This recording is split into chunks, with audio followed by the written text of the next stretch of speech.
QuaranJazz. Listen while you're home.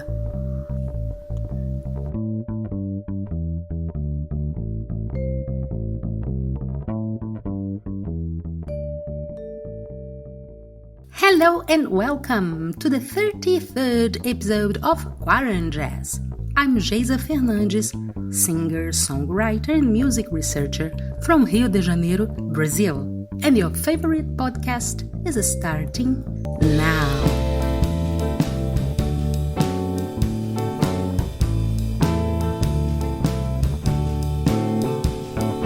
Before I introduce you to this week's guest, let me please remind you that in the description of this episode you will find several ways to contact me in case you want to share your stories here in the show, make suggestions, critiques, or talk about jazz.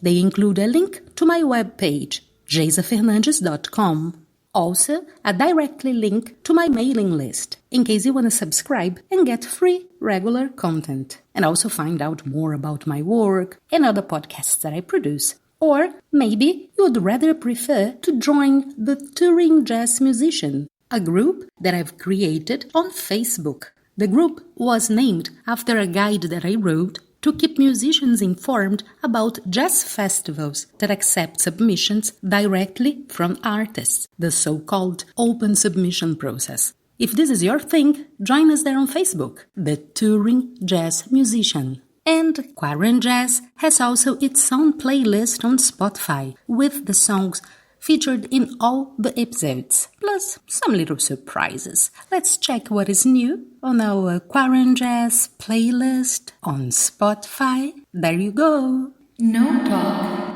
all jazz.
beautiful tune you just heard is called Iseu, from trumpeter and composer Teus Nobel, who has recently been nominated for the Edison Award, the Dutch Grammy, by the way, with an album called Saudade. You know, this word that we Portuguese speakers are so proud of because we say you simply cannot translate it into another language. Anyway, the guy is a Tom Jobim fan. I shall say no more.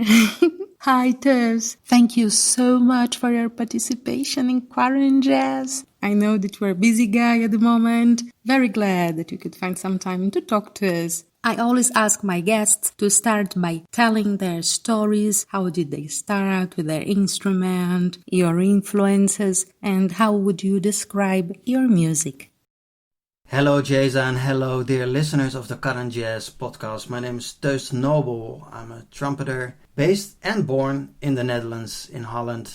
The trumpet which I picked up at the age of 9. Well, actually I wanted to pick up the trombone, which was the instrument my dad was playing, but I was too small to handle the trombone. I couldn't reach the lower positions, so they said, "Young man, you should start on the trumpet.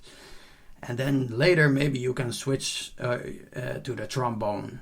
So, honest, a little disappointed, but okay, here I was starting on the trumpet, and actually I never let go since.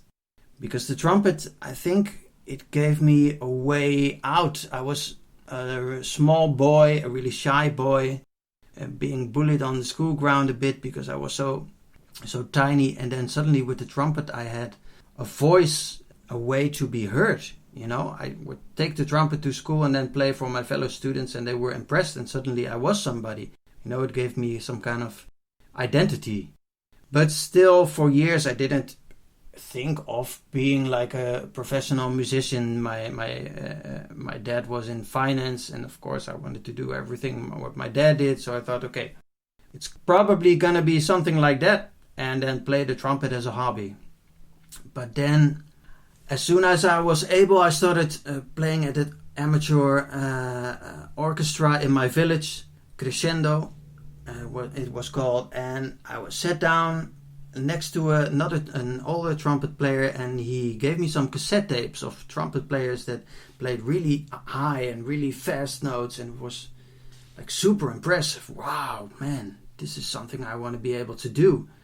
And then gradually he started giving me cassette tapes of jazz players too, like Chet Baker and Rick Kiefer and Wynton Marsalis. And I thought, wow, these guys are able to tell their story via their instrument. This is something I want to do. So then the idea of maybe trying to work through being at the level of applying for a conservatory like that, or a music high school, started to appear, and I did so at the age of 17, but I didn't really know about jazz yet.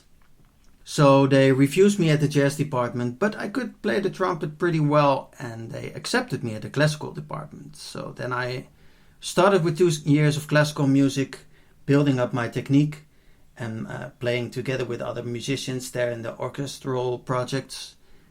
And in the meanwhile, listening to a lot of jazz CDs and taking some lessons with my later teacher, Jarmo Hogendijk. So after 2 years, I made the transition to jazz music. And then I thought, okay, but this is where I'm gonna find my voice. This is where I can be free.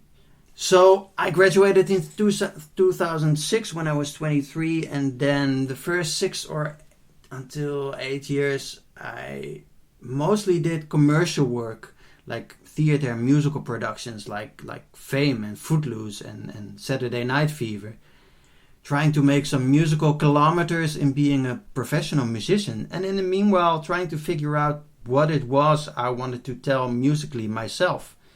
And I was doing some jazz bands and touring some with a instrumental ska band, touring through Europe and finding my voice in that way, but I didn't really have the confidence yet to start releasing other albums of my own, or composing my own music, you know. That started when I won an audition for the solo trumpeter at the Dutch Royal Air Force Orchestra. They were looking for a trumpet soloist who could play a jazz solo. And there I started developing more and I started in 2010 there, and 2012 I thought, okay, now it's time for my first jazz album under my own name, which was called Flow. And soon albums started to come out, and compositions started to come out, and it really started to flow. So I played with that Air Force Orchestra for 9 years, and in the meanwhile touring with my own projects. I had the Air Force Orchestra gave me a steady financial base, so I could finance my own albums, didn't have to do anything with the record labels. I could decide anything myself, which was a demanding but really learning curve for me. And last year I thought, okay, now it's enough with the orchestra. I'm really ready to do it completely on my own. So I quit my job, and I've been freelancing ever since.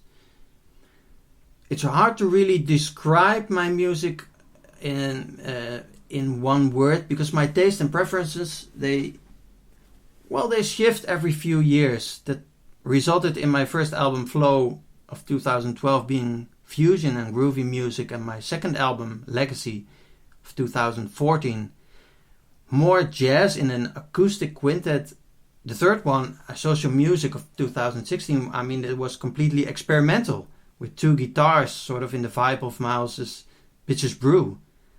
And then there was Journey of Man in 2019, for which I switched to a quartet setting, acoustic, with a bunch of very free musicians. And then again, 6 months after that, I released an album with a big string section with the music of Tom Jobim. So I guess the stamp or label you could give my music or albums is that it's honest. It's what I want to do, play and record at that moment. But I have the feeling that my taste is starting to settle down now for the coming years. And that's the reason why for the first time ever I will record another album, so 2 albums with the same band. I never did that before. I always switched because I thought, okay, I need to go to a new direction. But this band is just so good, and everyone is playing so free and taking so much risks.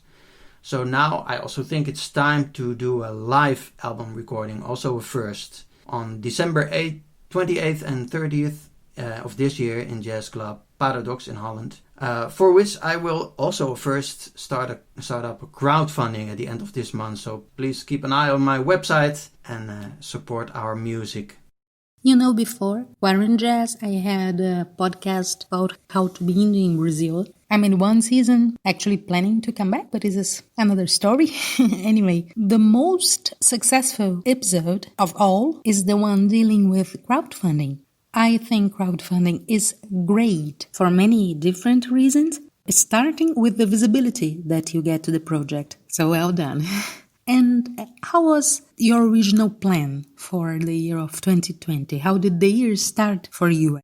2020 for me started with recording a new septet album with a Belgian pianist, Chef Neve. It was a septet with without drums. So it was 2 brass players, 3 tenor saxophones, and then piano and bass. A famous bassist, Jasper Heubu of the band Phronesis. And we recorded an album for 2 weeks straight. Wow. And it was really beautiful but complicated and complex music. It took us a while, but then I think we recorded a killer album, and we would be touring big after the release. I think we were already booked for somewhere between 30 and 40 gigs in numerous countries. And other than that, I had just founded a new professional big band, Paradox Jazz Orchestra, with which we had just started doing monthly concerts that sold out quicker than I ever hoped for. And I had numerous concerts with my own quartet still a tour belonging to the Journey of Man album of 2019, and a few with a new project I was setting up with a few Ghanaian musicians I once met on a concert trip in 2017. This was indeed a busy agenda. How did you cope with the new situation? How did you adapt your frenetic agenda to the lockdown situation? Well, how I adapted to this corona crisis, 2019 had been so crazy. I released a new quartet album, Journey of Man, in March, And in March, I also became father of our first child, our son Bix. I decided to quit my steady job as a solo trumpeter of the Air Force Orchestra. I recorded and released a new album with a string section. After becoming father myself, I sadly enough lost my own father at the age of 70, which of course also had a big impact. I started a foundation for my own quintet. I started a foundation for the big band, of which both I became an executive officer. And I was playing around 100 gigs that year, including the gigs with the Air Force Orchestra. So the first months of the lockdown, after coming to realize this was not a matter of weeks, I sort of started to process all that had been happening. And it was around April then, so I thought, well, if everything will be fine, like in September after the summer, then financially it'll be okay. I had this big tour coming up with Chef Neve, and I thought, okay, we will manage. But, well, as you know, we are still in trouble. So without a dot on the horizon of when we will return to normal again. So what I did was settle down for about 3 months, just spending time with my wife and son, and sometimes recording some stuff for other musicians. Then I did some live stream concerts for which people could make donations. And since July, when concerts were made possible again for limited audiences, I've been playing an average of like about 6 concerts a month in various settings, my quartets, my duo with pianist Chef Neve, and some other small settings. So that's basically what I've been doing and how I've been adapting to this current health crisis. And how are the restrictions now in the Netherlands concerning live performances and meetings and all this sort of things involving getting together with other people? Our country, the Netherlands, is increasing restrictions at the moment, but so far concerts with a maximum of 30 people in the audience are still allowed until a certain time in the evening. So I still have some concerts lined up for now. And I also started teaching at the Academy for Music and Performing Arts in Tilburg. Unfortunately, that school is also closed in the coming 2 weeks due to infections. And honestly, I'm just working my ass off trying to create the conditions now to be able to have a kickstart when things return to normal. So this includes gathering a lot of content for my soon-to-be launched crowdfunding for the live album, recording a sequel to my Saudade album of last year. That Saudade album has been nominated for an Edison Award, the Dutch equivalent of the Grammys. But I'm also still composing new music for the live album. I'm having meetings with boards of my foundations in order to keep creating sources of income and new concert series. I'm also expanding my network, having coffees with people of my business, talking about the times and the ways to strengthen your position in times like these. Making promotional videos for my projects, practicing new repertoire, and for the rest it's just spending time with my family and just, surviving. It's not easy financially, but so far we do okay. My wife mainly gets her income from teaching yoga and being a choreographer, and we just have to sit it out like everyone else. But again, not while sitting still. I'm not throwing in the towel yet. That off switch was okay for the first few months of this health crisis, like I mentioned before. Taking the time to process all that had been happening in 2019, but now, no, not now.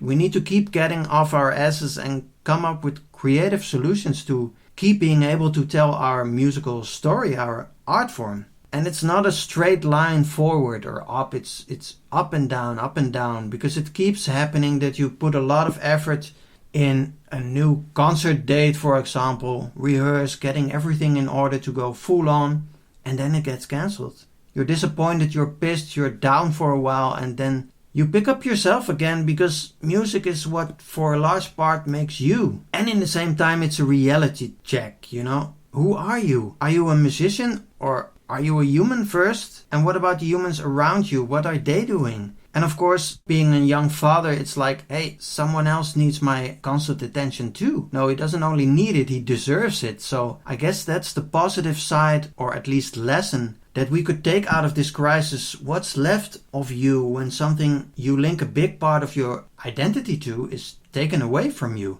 And how do you deal with it? My oh my, you've certainly summed it up in a very colorful way. Could really relate to lots of things that you said, especially the reality check part. Anywho, at the beginning of the episode, we got a teaser from your beautiful tune, Iseo, and I would really like you to tell us a few words about this composition and also about the next track, the one that we're gonna listen at the end of the episode. The first song you've heard, Iseo, was a song of my album Journey of Man last year, with Alexander van Popta on piano, Jeroen Vierdag on double bass, and Tuur Moens on drums. And what makes that song special is that it was the first take of the first song of the first day. So, it was so fresh and yet so together, so mature, so adventurous that take had to come on the album. So for me, this was the proof that this band is ready for a live album, which I had never dared before, because live you can't fix anything no more, right? But what you get back is the urgency and the energy of also playing for a live crowd that you just cannot get in a studio. So the origin of the song is a bit binary. It's a musical description of the view I had in 2017 when we were having a summer holiday at the Lake Iseo in Italy. But I actually wrote the tune in Accra, Ghana, when I was there for a few concerts. I played a lot with local musicians there, and you can hear some of the influences of their rhythms and drum grooves.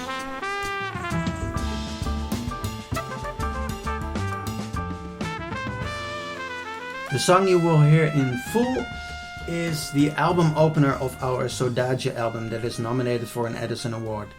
The song title, Falando de Amor, means talking about love. And love there was, oh yes. My cooperation with Westview Studios is a long one. I recorded 4 of my 5 albums there now and have been playing on countless recordings of themselves. And I co-produced the album with Roland Jacobs, who is the owner and also technician and arranger at that studio, and his father, legendary Dutch bass player Ruud Jacobs, was also involved in picking out the repertoire.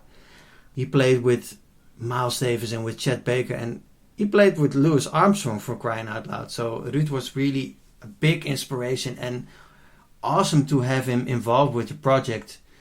And Ruud also, the Westview Studios has a big love for the Brazilian music and for the bossas and for big string sections. I don't know if the listeners know the Dutch commercial violinist André Rieu. He plays all this Wiener classics, like the Strauss music and stuff. He takes that and takes it out of the concert hall and brings it to a bigger audience. But André Rieu, when he was not well known yet, it was Ruud Jacobs with Westview Studios that produced his first album with the Second Waltz, which gave him great fame.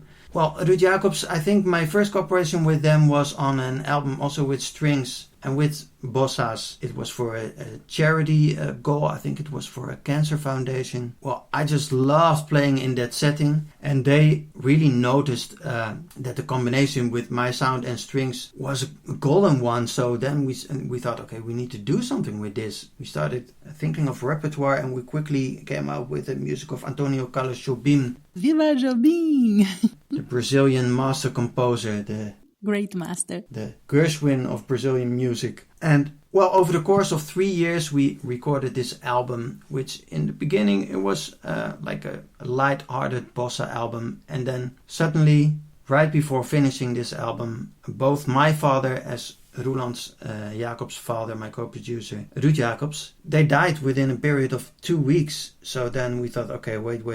It suddenly, the goal and the meaning of this album suddenly becomes so different now. It gets so much deeper, so we need to do something about it. So we went back into the studio, we recorded most parts of the trumpet parts again, and we adjusted some stuff because the titles alone suddenly became so much more sensitive and so much more deep that we thought, okay, we need to take this to another level to have it even make it have more meaning for us. I mean, for us, it's, a way to cope with loss, which is also, of course, saudade is like the Brazilian word for what blues is for Americans. It's both love and loss and distance and missing someone and melancholy. So I guess this album is for us is just a way to process all that's been happening in the past year. And we're so grateful that also a jury appreciates this album in that way, and that we are now in the run for this Edison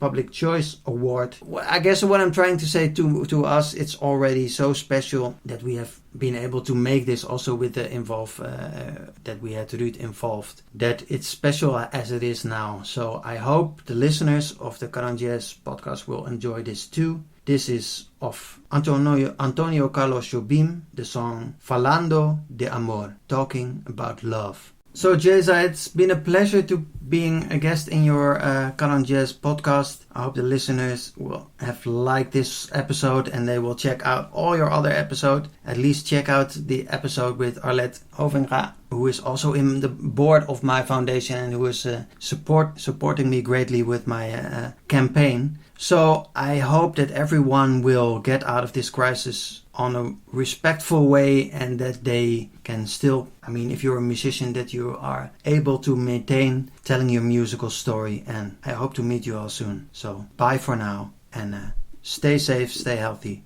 All right. Thank you, Teus. Thank you so much for your participation in QuaranJazz. I really appreciated it. Thanks a lot. And this was the 33rd episode of QuaranJazz. I'm Geisa Fernandes, singer, songwriter, and music researcher from Rio de Janeiro, Brazil. Thank you, dear listener, very much for your company. If you'd like to keep the jazz running, drop me a line. You will find the ways to contact me in the description of this episode. There, you will find a link to my mailing list. Just leave me your name and email address and you will get free regular content. You can also use the form on my webpage, geisafernandes.com, or you can join the group The Touring Jazz Musician on Facebook if you'd like to know more about jazz festivals that accept submissions directly from artists. And last but not least, I would like to remind you that QuaranJazz is a proud participant of the Social Distancing Festival. Check out this amazing action. Well, dear listener, it is time to bid you farewell. Thanks again for staying with us. Till next week. And now, ladies and gents, falando de amor.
QuaranJazz. Listen while you're home.